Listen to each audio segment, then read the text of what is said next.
Salut tout le monde, c'est Tony, j'espère que vous allez bien. Aujourd'hui on se retrouve dans une petite ambiance un petit peu glauque et sombre.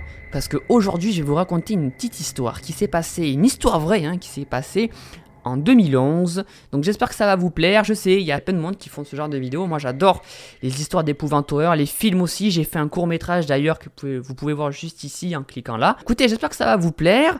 On se met de suite dans l'ambiance. Attention, c'est parti.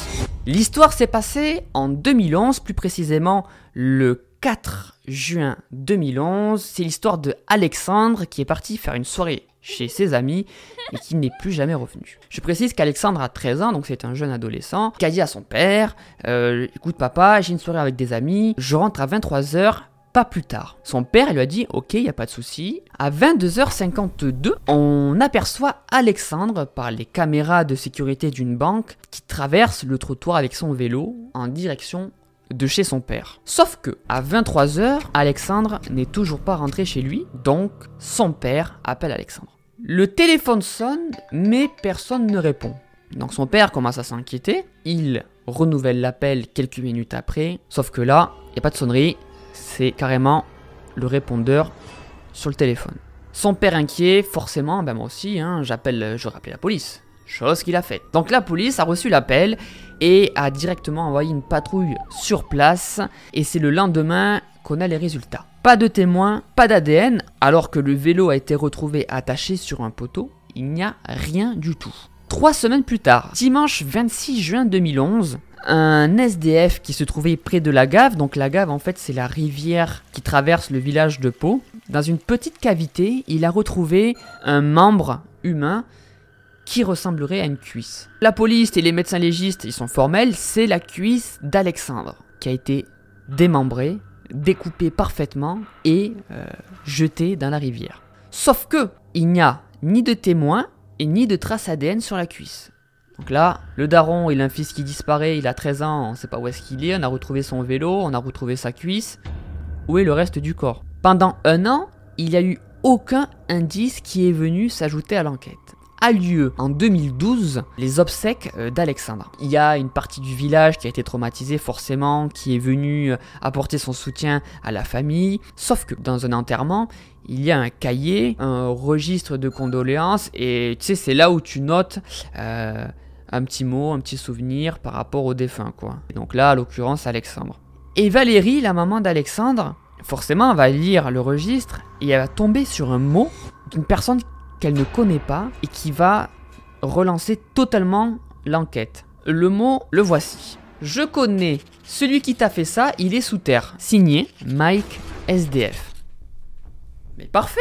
À partir de ce moment-là, la mère va apporter le cahier des registres à la police. Et la police, qu'est-ce qu'ils vont faire? Eh bien, ils vont taper sur un logiciel de recherche, un certain Mike, et ils tombent bien sur un Michael Baer, 25 ans, qui est un sans-abri, traînant pas très loin du père à Alexandre, le profil d'un bon suspect.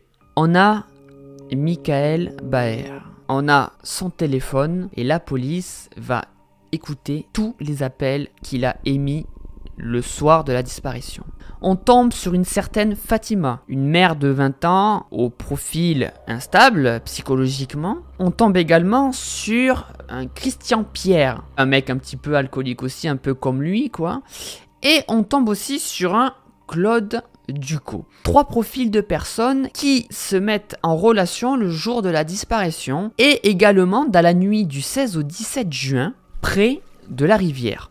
Ils en savent un peu plus sur Claude Ducot, qui est une personne à la retraite, qui vit à la campagne et, attention, qui adore la chasse. Michael Baer, lui il est parti en garde à vue et il a reconnu avoir frappé avec un marteau Alexandre sur la tête. À ce moment-là, il appelle Christian Pierre, il lui dit « S'il te plaît, est-ce que tu peux venir apporter le corps ?» Où? Eh bien chez une certaine Fatima. Alors, en plus, c'est même pas une maison, c'est un immeuble. Alors je sais pas où est-ce qu'ils l'ont foutu le corps, mais ils ont apporté le corps chez cette Fatima. Donc apparemment ce serait la copine de Michael. Et le lendemain, c'est Claude Ducos qui va récupérer le corps d'Alexandre. Et c'est à ce moment-là également qu'il va le découper en petits morceaux. Michael Baer va dénoncer une dernière personne. Et cette personne, c'est Christophe Camille. Christophe Camille qui est un ami à Michael et qui est complice du meurtre d'Alexandre, puisqu'en fait, il a servi de leurre. En gros, avant qu'il lui mette le coup de marteau sur la tête, Christophe est allé demander l'heure à Alexandre, donc l'a arrêté pendant qu'il rentrait chez lui. Il a arrêté de son vélo et il lui a demandé « Ouais, s'il te plaît, est-ce que tu n'aurais pas l'heure ?» D'après ce qu'a dit Michael, il voulait lui voler son téléphone portable. Sauf que Michael est arrivé, il lui a foutu un coup de marteau sur la tête. Pourquoi? Je ne sais pas. En tout cas, bon, il était alcoolisé, ça on le sait. En gros, 5 personnes sont impliquées dans le meurtre d'Alexandre. Alors, Michael Baer a eu, si je ne me trompe pas, réclusion criminelle à perpétuité.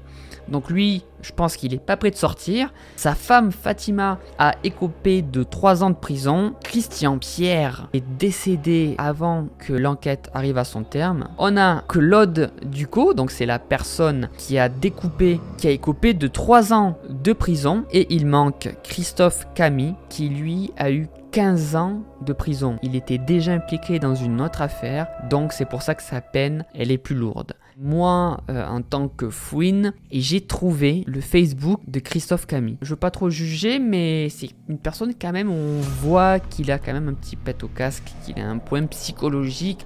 Voilà, ça fait froid dans le dos, quoi. C'est glaçant. Voilà, en tout cas, j'espère que cette vidéo vous aura plu. Surtout, n'hésitez pas à me mettre en commentaire si vous en voulez d'autres. Est-ce que vous voulez plutôt 2 histoires dans une vidéo? Qu'est-ce qui vous plaît? Qu'est-ce qui vous plaît pas? Mettez-moi tout ça en commentaire. Moi, c'est bon, je sais plus parler. Je vais boire un verre d'eau parce que là, je n'en peux plus. Je vous dis à la prochaine. Et surtout, abonnez-vous. Let's go!